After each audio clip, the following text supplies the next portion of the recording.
Hello friend, তো নিয়ে চলে এসেছি আমার ভাইফোঁটার ভিডিও। হ্যাঁ, এটা অবশ্য আগের দিনই পোস্ট করেছিলাম। এটা রিল হিসেবে, কিন্তু সেটাই গান লাগানো হয়েছিল না, তার জন্য আবার ডিলিট করতে হয়েছিল।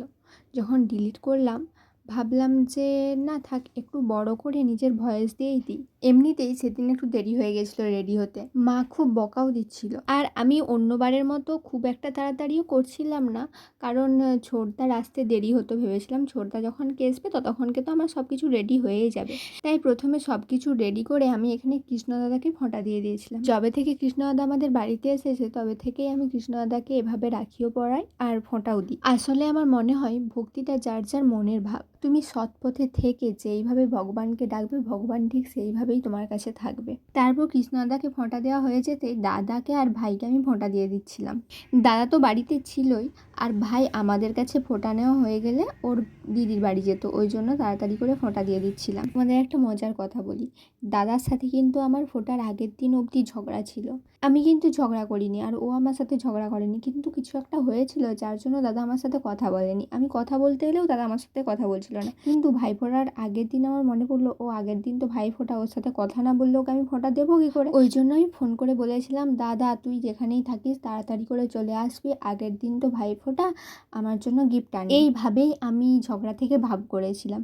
তো যাই হোক, এখানে কথা বলতে বলতে একটা মজার ঘটনা দেখো, আমি ভাইকে প্রণাম করতে যাচ্ছিলাম, তারপরে মনে পড়লো ও আচ্ছা আচ্ছা, ভাই তো আমার থেকে ছোট, দাদা আমাকে ফোঁটার গিফট হিসেবে 200 টাকা দিয়েছে। হ্যাঁ, এর জায়গা যদি 20 টাকা দিত আমি তাতেও খুশি হতাম। দাদা বা ভাইদের মনে হতে পারে যে বোনেরা গিফটের জন্য ফোঁটা দেয় বা গিফটের জন্য রাখি পরায়। আসলে এই কথাটা সত্যি না, সব বোনেরাই চায় যে তার ভাইয়েরা দীর্ঘায়ু হোক। আর এই ফোঁটার মধ্যে বা রাখির মধ্যে বোনেদের অনেক ভালোবাসা থাকে, ভগবানের কাছে অনেক প্রার্থনা থাকে যে তার ভাইয়েরা যেন দীর্ঘায়ু হয়, তার ভাইয়েদের যেন কোনো বিপদ না হয়। আর এই ফোঁটার মধ্যে যদি কোনো দাদা বা ভাইয়েরা না আসতে পারে, তাদের কি মনে হয় জানি না, তবে সেই বোনেদের খুবই কষ্ট হয়। তো যাই হোক, ছোটদার আসতে অনেক দেরি হয়ে গেছিলো, প্রায় 2-2:30 বেজে গিয়েছিলো। ততক্ষণ আমি বসেছিলাম। ছোটদা আসতে আমি আর বৌদি ছোটদাকে ফোঁটা দিয়ে দিয়েছিলাম, আর প্রিয়াঙ্কা বৌদি দাদাকে ফোঁটা দিয়েছিল। আর হ্যাঁ, ভাইকেও দিত, কিন্তু ভাই তখন আসেনি তাই দিতে পারেনি, ভাইকে পরে অবশ্য দিয়েছিল।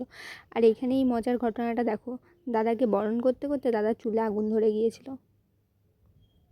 এই জিনিসটা নিয়ে আমরা খুব হাসাহাসি করেছিলাম। তারপর এখানে ফোঁটা দেওয়া হতে না হতে এখানে ঝগড়া চলছিল এই ব্যাপারটা নিয়ে যে ছোটদা কাদের বাড়িতে খাবে। ছোটদাকে জেঠিমা ডাকছিল জেঠিমার বাড়িতে খাওয়ার জন্য, আর আমি বলছিলাম না, ছোটদাকে আমি ফোঁটা দিয়েছি মানে ছোটদা আমার বাড়িতেই। এইভাবেই মজা করতে করতে আমাদের ফোঁটা কেটেছিল। তোমাদের কেমনভাবে ভাইফোঁটা কাটলো অবশ্যই আমাকে কমেন্টে জানিও, আর ভিডিওটা কেমন লাগলো সেটাও কমেন্টে জানিও। আজকের মতো টাটা গাইস, রাধে রাধে।